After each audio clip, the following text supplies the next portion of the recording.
we look at projects of this size and complexity, they're always going to take a lot of momentum and a lot of people working together to get them done. This time around with this project, what we're seeing is not only a lot of people coming together and really trying to push it forward with momentum, but we're seeing a lot of outreach to communities across the state, those that might not have historically been for the project. And we also are seeing that the state is really taking a very proactive approach as it relates to how they're going to move through critical processes with permits, securing final approvals that will actually make the project come to life. So because of those two major reasons, we're actually seeing this project does have the momentum, has the wherewithal to make it to the finish line of a decision-making point in 2027, which is huge.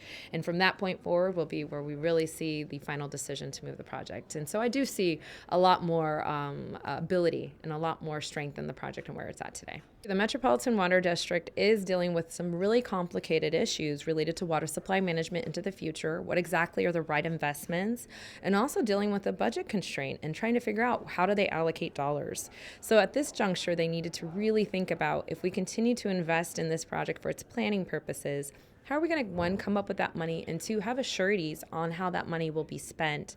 And so the board took on a really deliberative process. They worked and brought in the business community, they brought in NGOs, environmentalists, along with other voices across the state to understand what exactly does this project mean to everyone else as well to help inform their decision. So they didn't make this decision in a vacuum. They didn't sit there and make the decision based on just their own individual perspectives. They stood back and really thought about this project from all facets. And by doing that exercise, they were able to move forward and come together and understand a solution that worked for the entire board almost. I would say water's tough, but people are more important.